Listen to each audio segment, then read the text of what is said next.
السلام علیکم ورحمۃ اللہ وبرکاتہ۔ محترم ناظرین، ایک بار پھر آج تمام کا استقبال ہے۔ ناظرین، آج میں اللہ کے رسول صلی اللہ علیہ وسلم کے شہر مدینہ منورہ میں آیا ہوں، اور یہاں پہ جو بھی مسلمان آتا ہے اس کو جو دلی خوشی ہوتی ہے، اس کو جو سکون حاصل ہوتا ہے، اس کو جو اطمینان ملتا ہے، وہ انسان اپنے الفاظ میں بیان نہیں کر سکتا۔ تو میں اسی جگہ پہ آیا ہوں،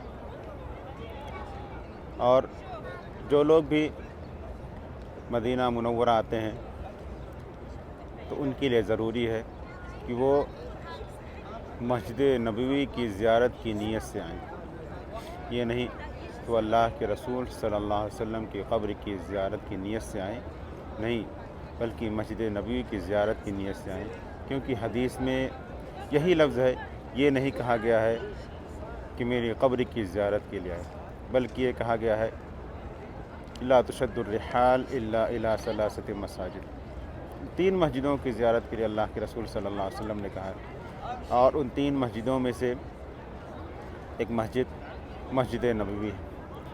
تو جو شخص اس مسجد میں ایک وقت کی نماز ادا کرتا ہے، اس کو 1000 نماز کے برابر ثواب ملتا ہے۔ تو میں اسی پاک شہر میں آیا ہوں، اسی متبرک شہر میں میں آیا ہوں، اور ابھی میں جس جگہ پہ چل رہا ہوں، کوشش یہی ہے کہ چلیں اور اللہ کے رسول صلی اللہ علیہ وسلم اور صاحبین کو سلام کریں۔ یہاں پہ پرمٹ کا معاملہ بہت ہی مشکل ہے، بہت ہی تکلیف ہوتی ہے کہ کوئی مدینہ منورہ میں آئے اور اس کو ریاض الجنہ میں جانے کا موقع نہ ملے، پرمٹ ہی نہیں ملتی ہے۔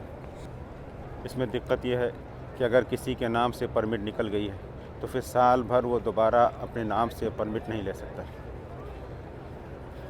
اب کوئی شخص مدینہ آیا ہو اور ریاض الجنہ میں اس کو جانے کا موقع نہ ملے تو کتنی تکلیف ہوتی ہے۔ کورونا کی وجہ سے سب دقتیں آئی ہیں، ورنہ اس سے پہلے جب بھی مدینہ منورہ آنا ہوتا تھا، ریاض الجنہ میں الحمدللہ جانے کا موقع ملتا تھا۔ لیکن کورونا کے بعد سے، جب سے یہ سب پرمٹ والا سسٹم نکلا ہے، تبھی سے یہ دقتیں شروع ہو رہی ہیں۔ آپ آ رہے ہیں اور اس دن کی پرمٹ آپ کو نہیں مل رہی ہے، بعد کی پرمٹ مل رہی ہے، تو پھر آپ کیا کریں گے؟ وہ بھی ایک پریشانی۔ بہرحال اس پر غور کرنا چاہیے کہ سال بھر کی جو پرمٹ ہوتی ہے کہ سال بھر تک نہیں ملے گا، یہ بہت ہی تکلیف جو ہے۔ اللہ تعالیٰ خیر کرے۔ یہ آگے جو لوگ جا رہے ہیں، یہ سب اللہ کے رسول صلی اللہ علیہ وسلم اور صاحبین کو سلام کرنے کے لیے جا رہے ہیں۔ تو چل رہے ہیں، دیکھتے ہیں۔ اور ایک چیز میں آپ کو بتلا دوں کہ جو لوگ یہاں پہ آتے ہیں وہ یہاں پہ پہنچنے کے بعد آواز بلند نہ کریں، کیونکہ قرآن میں منع کیا گیا ہے۔ اللہ تعالیٰ فرماتا ہے یا ایھا الذین آمنوا لا ترفعوا اصواتکم فوق صوت النبی ولا تجہروا لہ بالقول۔ نبی کے سامنے اپنی آواز کو بلند نہ کریں۔ تو ہم چل رہے ہیں اللہ کے رسول صلی اللہ علیہ وسلم کو سلام کرنے کے لیے۔ اور اس سے پہلے میں نے اس میں اللہ کے رسول صلی اللہ علیہ وسلم کو سلام کیسے کیا جاتا ہے، اس کے کیا آداب ہیں، اس کے متعلق میں نے ایک ویڈیو بنایا تھا، میں اس کو ڈسکرپشن میں دے رہا ہوں۔ اور ایسی ہی یہ جو جگہ ہے جہاں پہ آپ دیکھ رہے ہیں کہ اس کے اوپر 2 سفید پائپ بنے ہوئے ہیں، اسی جگہ کے بارے میں کہا جاتا ہے کہ یہیں پہ جب اللہ کے رسول صلی اللہ علیہ وسلم مدینہ منورہ پہنچے تو آپ کی اونٹنی اسی جگہ پہ بیٹھی تھی۔ یہ کہا جاتا ہے یہی وہ جگہ ہے جس کے بارے میں کہا جاتا ہے کہ یہیں پہ اللہ کے رسول صلی اللہ علیہ وسلم کی اونٹنی بیٹھی تھی۔ اور جو مسجد نبوی کے امام ہیں وہ سب جو داخل ہوتے ہیں، یہ ادھر جو دروازہ آپ دیکھ رہے ہیں، اسی دروازے سے اندر داخل ہو جاتے ہیں اور جا کر کے نماز ادا کرتے ہیں۔ تو درود و سلام نازل ہو اس ہستی پر جس کے ذریعے دین اسلام ہم تک پہنچا، اس ذات پر سلام عرض کرنے کے لیے ہم لوگ چل رہے ہیں۔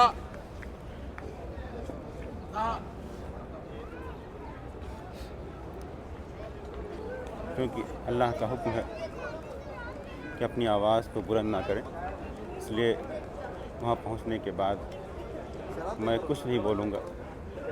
اگر ممکن ہو سکا تو آپ کو ویڈیو دکھاؤں گا انشاءاللہ، لیکن میں اپنے اندر اتنی ہمت نہیں پاتا کہ وہاں پہنچنے کے بعد سلام کے علاوہ میری زبان سے کچھ الفاظ ادا ہوں۔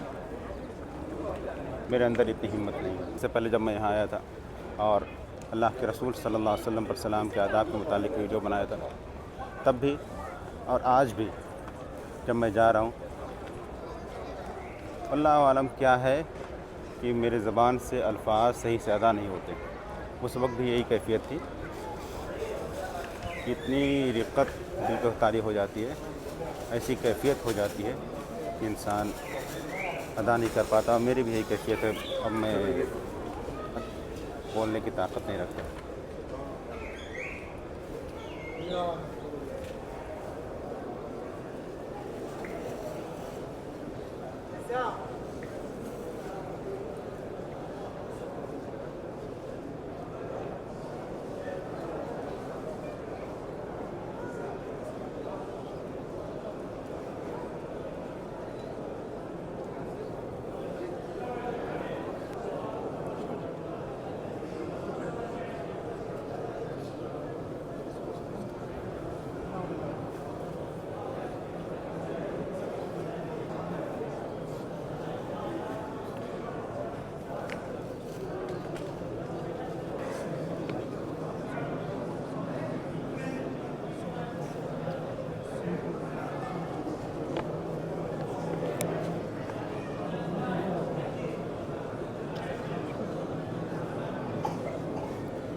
اس ذات اقدس پر سلام کرنے کے بعد میں باہر نکل گیا ہوں، اور یہاں پہ پہنچنے کے بعد انسان کے جو جذبات ہوتے ہیں، انسان کی جو کیفیت ہوتی ہے، وہ الفاظ میں ادا نہیں ہوتی ہے۔ تو میرے اندر مجھے سمجھ میں نہیں آ رہا کہ میں کیا کہوں۔ بہرحال یہاں پہ جو لوگ اللہ کے رسول صلی اللہ علیہ وسلم کی قبر کی طرف رک کر کے دعا مانگتے ہیں، یہ صحیح نہیں ہے، اس سے ہمیں بچنا چاہیے۔ اللہ کے رسول صلی اللہ علیہ وسلم نے ہمیں سکھلایا کہ ہم کچھ بھی دعا مانگیں تو اللہ تعالیٰ سے مانگیں، تو ہمیں بھی اللہ تعالیٰ سے ہی فریاد کرنی چاہیے، نہ کہ اللہ کے رسول صلی اللہ علیہ وسلم سے۔ تو اللہ تعالیٰ ہمیں سیدھے راستے پر چلنے کی ہدایت دے۔ اور یہ لوگ سب کے سب اللہ کے رسول صلی اللہ علیہ وسلم اور صاحبین کو سلام کرنے کے بعد باہر نکل رہے ہیں۔ درود و سلام نازل ہو اس ہستی پر جس کے ہم امتی ہیں۔